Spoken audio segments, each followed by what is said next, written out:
Hi, I'm Zach Stewart. Laura Hotchkiss. And I'm Daniel Kvoras. On this podcast, we improvise in character as hosts of a morning radio show in a fictional country called the Driftwood Isles. Everything we say is made up, and none of the events, people, or places are real. It's that simple. Now enjoy this episode of Good Morning Driftwood.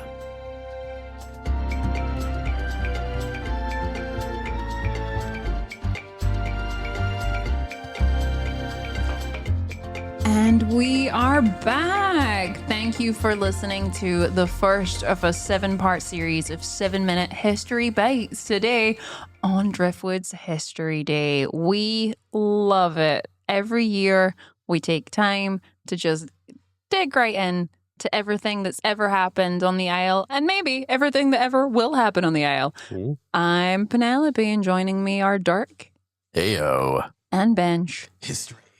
Ooh, Ooh. on theme from Bench here. Exciting. I love history. Now, we have been getting a lot of calls, getting a lot of little pre-recorded documentaries we've been listening to. We've been getting so many pre-recorded documentaries. So many sent in so far. Are there any favorite facts we've learned so far I today? love that people in Driftwood used to be about 6 inches taller until about 1875, at which point there was just a dramatic shift and suddenly everyone became taller. And it's unexplained. I think that's fascinating. And the fact that, Yeah. I mean, my first guess was, were all the measuring tapes wrong? Yeah. But they say no. They checked that, apparently. And that wasn't the case. I have heard that it's actually just citrus. They've just introduced citrus and like vitamin C, so everyone got Everyone like, just shot up. yeah, immediately. Mhm. Yeah. You got a That favorite? tracks. You got a Yeah. favorite fact there, Ben? Oh yes, the first ship that got to Driftwood Island was really, really big. I assumed it would have been small because stuff is smaller in old times Right. because people used to be shorter in old People- times pre-1875, Mhm. so they wouldn't have needed as big ships. It's But it true. was interesting that, no, it was a big ship. You know, we actually don't know how, I mean, all the documents say it was big, but because the Mhm. people were smaller, maybe it's like the thing when you're a kid and you see an adult and like, they're huge. And then they're That's like, they're true. 5'4". So then they grew up Yeah. and they looked at the ship in the dock and they're like, it's not as big as I No, remember. maybe. No one knows. No one knows. No Yeah. one ever truly really Mysteries. knows. And it was burned to the ground. Yes. Yeah. Mhm. That was the custom back in the day. Yeah. You have a ship, you get to a place, you Yeah. burn it to It's the like we ground. move forward in life. Exactly. We have to burn our past to the Mhm. ground. And And rise in up. honor of burning our past to the ground, we have a special guest. We do indeed. You've been hearing from her all morning. You'll hear from her all afternoon as we go on to the 24-hour History Day radioathon. You know how it is, people. We take this real seriously. But joining us once more on the line, Caroline, are you there? Caroline Gesundheit. I'm there. Oh, I'm having a fantastic morning. Thank you for having me. Our pleasure, Caroline. honestly, Caroline Gesundheit, the chief curator at the Driftwood Museum, we are so excited to have you. You are just a fountain of all knowledge. Oh, thank you for saying that. I believe it too, but it's nice hearing someone else say You it. believe you are a fountain of knowledge? Yes. That's the And it's confidence I true. want in a Mm. chief curator. Mhm. You know, that chief holds some significance. Mm. And I hear people are gunning for that chief position as well. You're under curators. We are a citizens known for mutiny. We are a Mhm. society known for mutiny. So I'm sure they're constantly gunning for that title, but it's that confidence and that steady hand that I'm sure keeps you at the head of the ship. Yes, exactly. No one will steal my position. I've made that very clear amongst all the other curators of all the other museums on the Driftwood What Isles. sort of I things am the chief. do you do to assert your authority over the other the under curators and the other museums on the island? Thank you for asking. I put my hands on my hips and I Power position. stare and I sometimes do a point with a finger. Oh, bold. Ooh, do you point at them or do you point at like other things? Or just like sort Directly of at them. to emphasize your as you speak? Like politicians. Directly at them. Oh, the Sometimes I do thumb and the finger? At them, confrontational. Mhm. I'm just thumb. Just thumb. Yeah. Just I point thumb. just thumb. You just point your thumb. Yeah. Just this. So Just are you thumb. giving You do them a a thumbs up or are you pointing No, the thumb no. at them? Like a political thing where Oh, you at don't them. want to Yeah. do the finger point, you do the thumb point Yes. instead. And sort of a wrist, like a Yes. handshake, a It's a wrist real- sort of shake. Yeah. And then is that also how you determine which of them will live or die at the end of a battle? Luckily, we haven't had to do that since 1904. But That's nice. That's a nice. history fact. I would be the one to choose. Sorry, we missed you there because of the very well placed air horn.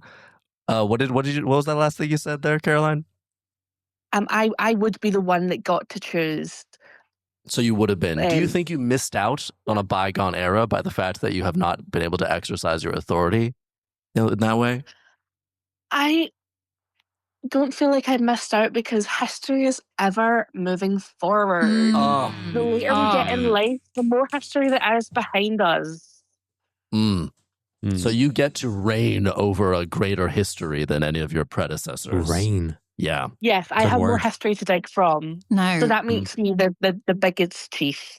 Makes sense. That absolutely. Now, speaking of history, I hear you've another one of these delightful history bites. Speaking of history, speaking of teeth, little history bite.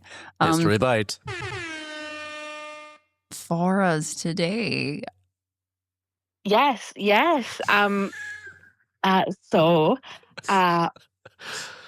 She's all Caroline. One thing I'll say for her, she's always ready to deliver another history bite. She's got so many history. Oh, she's got so many little history bites up her sleeve. I can't get enough of num all those bites all day. Caroline, in addition to this being History Day, I hear that it's your birthday. Is that right? Well, my birthday isn't as important as History Day, so I haven't mentioned it, but it is. Yes, it is. Oh, Caroline, I can't believe you didn't tell us this, but how humble, and that really shows how much you value history. It's been destined. It feels like, people who have their birthday on Christmas and they're like, I don't want to overshadow. I mean, absolutely. But like, they don't want to overshadow the sort of festivities happening with their own birthday. Like, that is a humbleness. And I would argue History Day more important than any religious holiday. Yeah. You can throw any religious holiday at me. It's kind of all of the holidays because all of the holidays are in reference to something historical.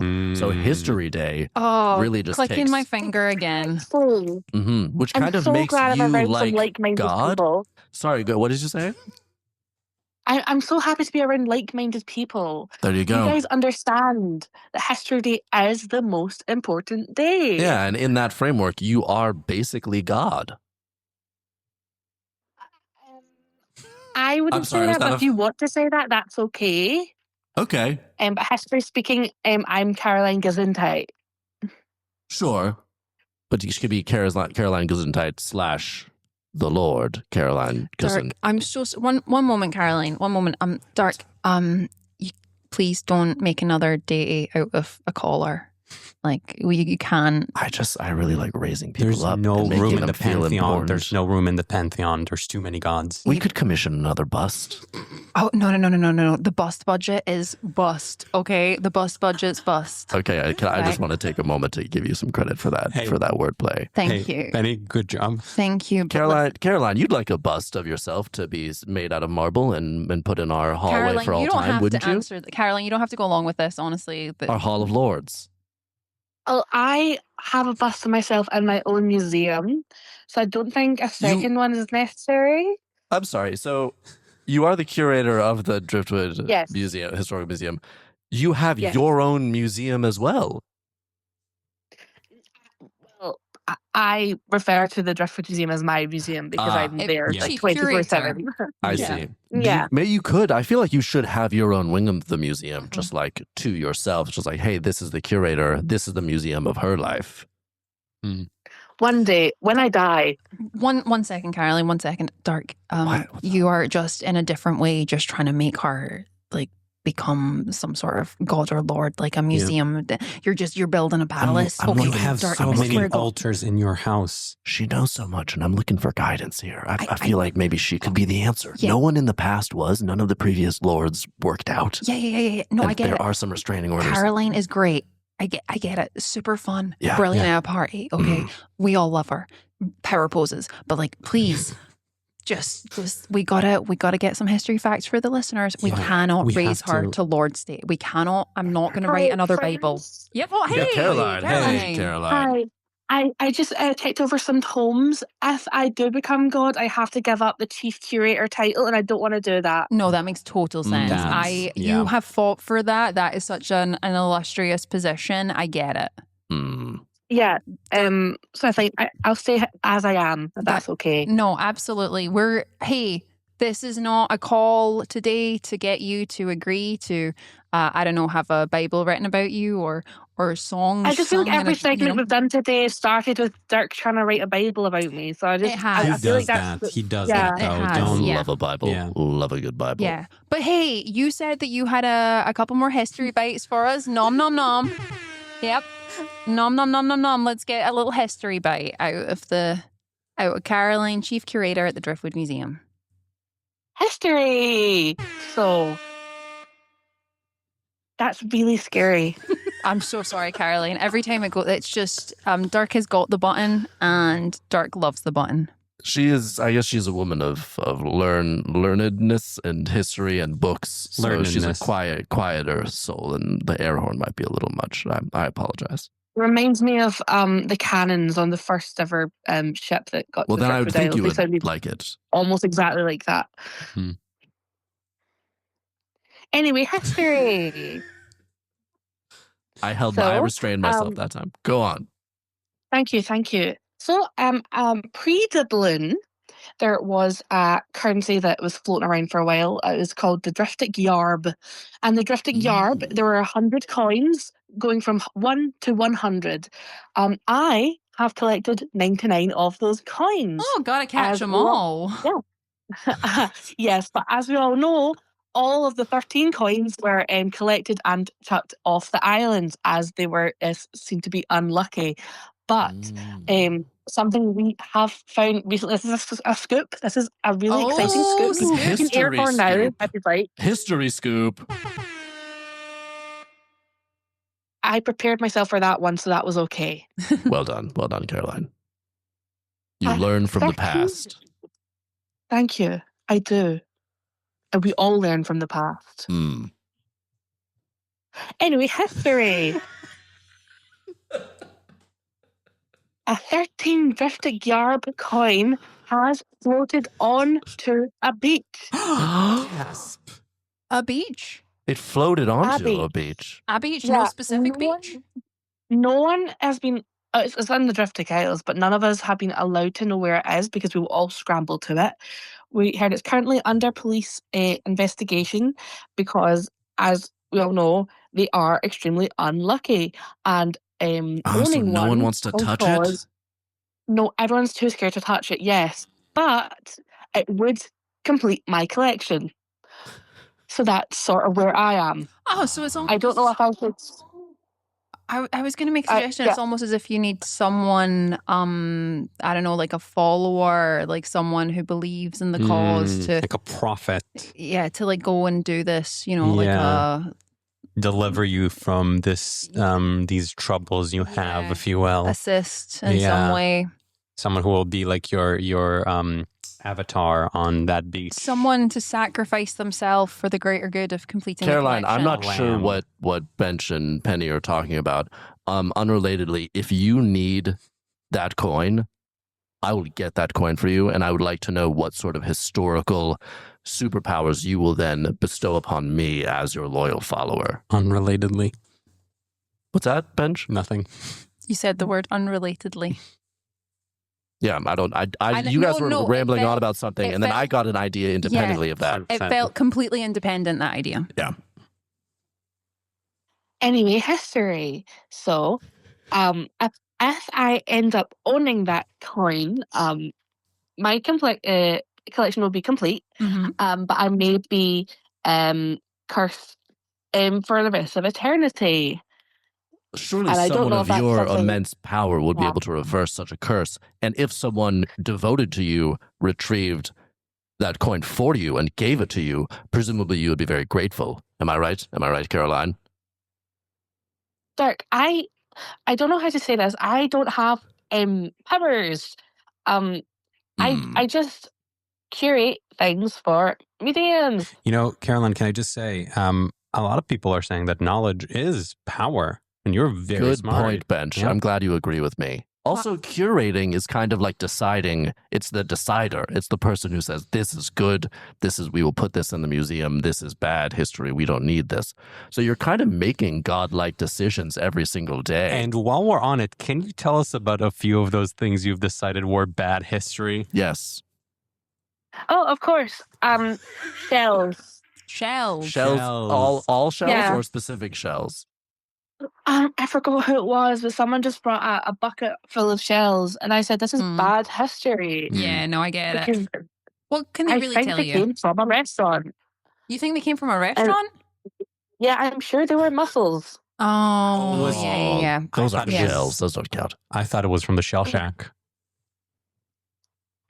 Shell Shack, you guys haven't been to If the they Shell were Shack? from the shell shack, you should have gobbled up those mussels because they're tasty down there. Yeah. Great shells, crunchy. Unless they were leftover shells, in which case, gross. They were straight up empty shells. Gross. And it's mean Someone because had gobbled the shells. yeah, it's mean as well because That makes sense.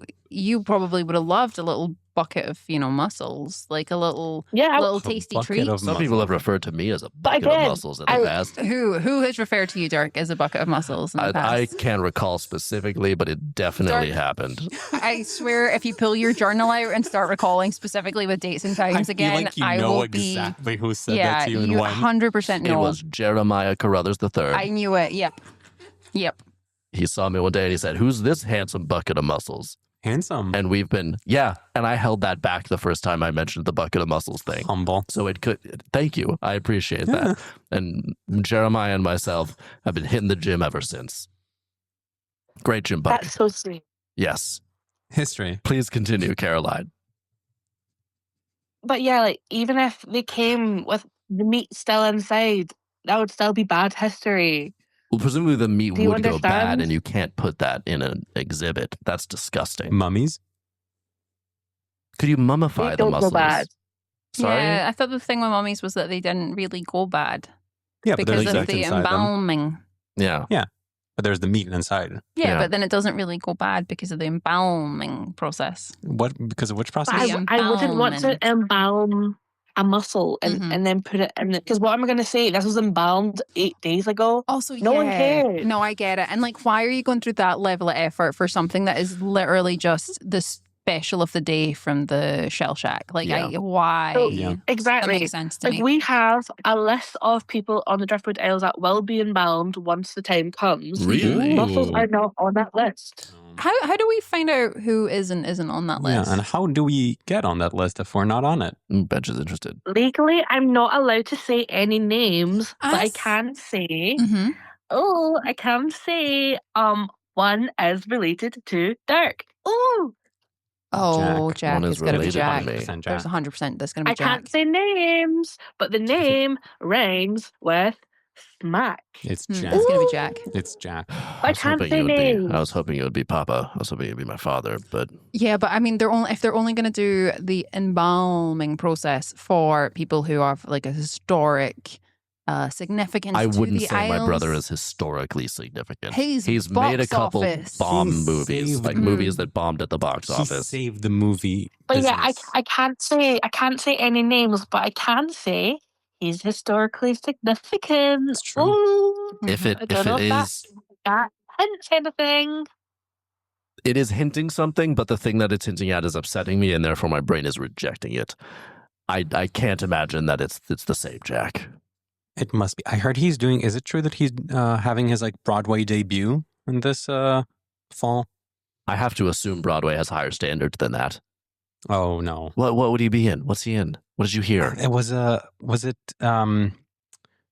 It was a mammoth. I think it was. Was it Glenn Ross? Is That makes what he's sense doing? that he would play a mammoth. You want to cover that face with A a bunch mammoth. of fur and Oh, tusks different- and stuff. are you No, you're confused thinking who it about makes the sense. whale. That's a different. Sure. Also, We you have could a put a bunch of mammoth at, brill the and Driftwood You Isles. have a mammoth? Yeah, he is embalmed. ooh. There was a mammoth on Yeah. Driftwood. I would not think that this is a large enough No. island to support that size of animal. Yeah. Well, in the Is- waters. But that's the thing. That really fun fact, now that you mention it, there was only one, and that's why we didn't have more. Oh, that makes so much sense. So did he or she swim here? How did it It was arrive? it was a Pangea situation Mm. where Ah, a Stranded. little Say chunk no more. broke off with one little guy on it. Mm-hmm. And Like a that was polar bear it. on an ice. It was a Pangea situation. Do we Exactly. Except mammoth on an island. Do we have any ideas of what the mammoth maybe would have gotten up to on the? I mean, there's so many fun things to do and see on the Isles, so many great tourist attractions. Do we have any ideas maybe fields. what the mammoths would have? Or sorry, I said mammoths. That was really rude of me. There was one. It was a Pangea situation. That was rude of me. But yeah, do we have any ideas of like what they would have gotten up to or seen? Or maybe many ideas. Yeah. Oh, maybe this is a fun idea, a fun little thing for History Day. What if we all pitch things that the mammoth? Like if we were the mammoth, what sort of like touristy things would we do on the island? Yeah, you could have a virtual reality exhibit, and I'll tell you the truth. It's a quiz now. It's a quiz. And then you could create you could create like a virtual reality exhibit where the people that come to the museum can like live a life in the day of the mammoth. This lonely mammoth Pangea situation. So what did he do? What did we think? So one day on Driftwood. Just one. You get 24 hours. Okay, so I want to say 2 hours 13. I might be incorrect about this. You got to be watching Hidden Figures. Mm-hmm. Yep, absolutely. Yeah. Mm-hmm. Driftwood's favorite film, Hidden Figures. Caroline, can I ask a question? Sorry. This is like in opposite of what Dirk said earlier. This is very much related to what was just said. How many square feet is the Hidden Figures exhibit now in the museum? How many copies of it do you have? Because I'm sure last time I came around and you had, I think you had just broken the record for 2,713 Blu-ray editions of Hidden Figures. Hidden Figures wall, which is a wall of just all of the Blu-rays and DVD copies that we've collected. We've actually just got to 2,715, so we have to Congratulations. Well done. We don't have a shelf for them yet. Gonna have to say that again. The air horn was kind of. That's on me. Don't worry, I stopped when the air horn went because I know the complications of it. Thank you. You're real proud. But yeah, it's a technological issue. Go on about the Hidden Figures wall. We do have 2 more copies. We do not have a shelf yet for them. We're looking into that. Right now, they are in a box in my office. Oh, what happened to the wall where all of them were displayed? It's full. Yeah. I see. Shelf. There's no shelf. Gotcha. So the wall is full. We need to add more shelves. Yeah. I see. Yeah. More shelf. I imagine that's a problem in a museum. You always need more shelf. Oh, the amount of storage it's a like museum you work must need. here. We always need more shelf. Oh my goodness. All the time. I'm thinking about all the shelf we need. What are some? I mean, it sounds like you have a lot of problems that you deal with in your life. Like, if you were to make a wing of the museum based on your life, what would that wing of the museum contain? Dirk, you're. I'll answer. It will contain probably one of everything from the museum, but a few extra copies of Hidden Figures. Yeah. Okay, so it would be like a replica of the museum. Yeah, but a little bit smaller. A little bit smaller because it's one room. You're saying your life is the museum. So devoted, devoted to your job. I guess that is what I'm saying. Yeah. Now, and also Hidden Figures. Now, I'm just aware that the listeners are probably a bunch of questions based on some of the things that you said earlier that we obviously got a bit sidetracked talking about the mammoth. Doesn't sound like us. Talking about Hidden Figures and trying to potentially make you become an almighty lord. But when I just want to circle back to some of the things you were saying, because you're just playing in my mind a little bit around about that 13th coin. You seemed almost kind of scared by the idea of touching it and the curses. Yeah, you said curse. Is this some sort of museum curator curse? Like have there been other museum curators who have fallen foul of the curse over the years? Question. Is that why you are a little bit nervous to deal with the coin? What is this curse? What's the details of it as well? Well, no museum curators have been because we haven't found a 13th coin in hundreds of years. But the curse has lasted when they were out in circulation. So anyone that would pay with a 13 coin got hit by lightning, a tree fell on them, Oh fell gosh. into the Classic water. curse. Fell into the water? Now, That I doesn't have sound that bad. Caroline, I have a question about this. So you say the 13th coin out of 100 coins, is that right?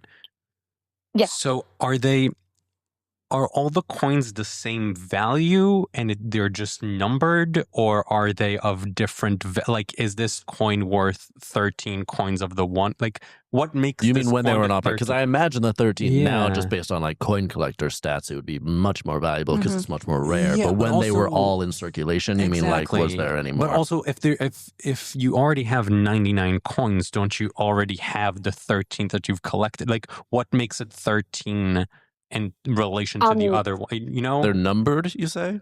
Well, Is that what you that's said? their value. Yeah, Oh, it that's is their their value. value. It is their value. It is Yeah. their value. the Their one that's value worth 13 from 1 to value. 100. Yeah. Got it. Okay, So, so like, then the person if who you were has the tipping 100... someone, Sorry, go on. if you were tipping someone and they had really good service, you'd give them 100 Mhm. because that's good. If you had, like, Wow, you fine tip service, 100. like pretty, yeah, no, that's good service. God, Caroline, Or you're you'd do, such a nice 63, person. 64. Thank you. I mean, the level that you tip, like, I don't think I've ever seen Dirk tip more than a 6 or a 7. You know? Well, I've never received service deserving of greater than a 6 or a 7. Yeah, I mean, but like Caroline's Well- over here just like laying down 100, and these aren't even she has, common circulation. Well, she's so benevolent. She is so giving. She's so Well, kind that's, to all of her followers and people that it makes sense that she has that sort of generosity. I'm merely a peon under her beautiful umbrella of benevolence and museum curation. thank you, Dirk. Praise be. We're Dirk, not we can't do we that. can't- That's we can't, like Dirk. a half step too far. Dirk. It was nice and complimentary, and Caroline- then you added that, and that took Caroline, it to a just different place. one second, Just, yeah, one Caroline, just second, one and we're- second. Yeah, of course. And we got to do this quick because Dirk.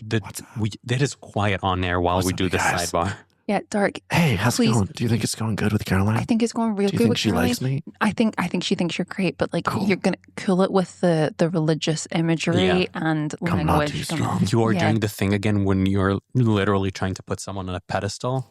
Yeah. Remember we Like- talked to you about that? Yeah. That's not good. I just keep making pedestals. I don't want to. And you didn't have to because you called in today. We told you this was a call in. You didn't need to Exactly. bring the pedestal it's with right you. there. It looks so lonely. I- I feel like people are comfortable on pedestals. It's like a comfortable seat. Famously not. Famously not. Famously, people don't like to be put on pedestals. It's a lot of pressure for the person on that pedestal. Now, Do you think I disappointed Caroline. Caroline? Hi. Caroline, hey, so we were just chatting about how you were picked Museum Curator of the Year by the Museum Curator Worldwide magazine. May we say that was a beautiful photo shoot that you took part in. Thank you. Thank you so much. Wonderful interview. I wanted to show the Driftwood Isles for as they are. So, I lay down on grass. Mm-hmm. And We I have feel that. that it showed me grounded and how I love where I am. Mm-hmm. That's, And I love how you dressed up as all the different historical figures from Driftwood for the photo shoot as well. Now, some people Yeah. do argue that's a lot of pirate outfits, but It was they don't get mostly the pirate. nuance between them. Yeah. There's Like, different types of pirate. Yeah. People don't understand this. They don't get People don't get it. Pirates are not a monoculture. Yeah, pirates are not Yeah. a monolith. Yeah. People don't get pirates. No, they really don't. Because if I just chose one pirate outfit, that would offend lots of the pirate communities. Mm. I have to wear them all because there's a lot of famous pirates, Do you have a favorite famous pirate, Caroline? Oh, I don't know if I can say. But I Oh, come will. on. Come on, Caroline. This is a safe can safe say. little space here. Claudio Greenbeard. Have you ever heard of him? Captain He's good. Greenbeard. No, Claudio Greenbeard. He wasn't a captain. Now, can I was not a say captain. that's actually like really humble of you, even though you are chief curator. So in terms a captain in your own right, that you would pick someone who isn't a captain. Again, just like a real sort of humble, down to earth nature, real grounded on that grass there, Caroline. A lowly Ground Also, of the I just- grass and I of lo- the I- soil you are. The sea went Thank you. everywhere. I loved his rope work. Mhm. That was what he was famous for. He was the best at ropes. Mhm. And I feel like that is a very underrated skill in the pirate community. But Claudio Greenbeard was your rope guy. You need a rope. You go to Claudio. You know. If you needed a rope, could you Yeah. elaborate on when someone would need a rope and what Greenbeard would do for those people? Yeah, of course. If you had, let's say, a ship or a boat, and you need a rope for a ship or boat needs, you go to Claudio. So he would just make the ropes. He wouldn't like tie particular knots, and he's just a good rope He's a maker. rope maker. Oh, sorry. He would do it all, but yeah, he would make ropes. He would tie knots. He would roll them up. He would hang them on things. Okay. He would Go on. drag them along the ground. Go on. He would wrap them around his leg if needed to. Wrap them around his own leg? If If he needed to. If needed to. Okay, sure. He would Go on. tie together a bunch of ropes so it looks like a mama duck with baby ducks following her. Cute. Oh, yeah, little party trick ropes. Yeah. Oh. He made wigs from ropes. We have a few of those in the museum. Yeah. I remember you wearing one of them in the photo. That's what that was. That makes sense now. Yes. That was my Claudio. Yeah, it was that photo where you were riding on the back of the statue. We had the statue in the middle of King Square where there's the man riding the horse, and you were sort of riding the back of the horse, looking off into the horizon, and you had that rope wig on. Yes, the horse was symbolizing a boat or a ship in that picture. Oh, Interesting. Wonderful. That is in most Driftwoodian arts, horses symbolize ships. Yeah, people have a real hard time here drawing ships, which is a real challenge considering how maritime based. Horse is so much easier to draw. Yeah, horse is much easier. But I find it so interesting though that if there is a picture of a ship, it usually symbolizes a cat. Like that was so. You find that weird? I say weird, but also maybe like just so, I don't know, like there's something just so symbolic and fascinating, like really to dig into.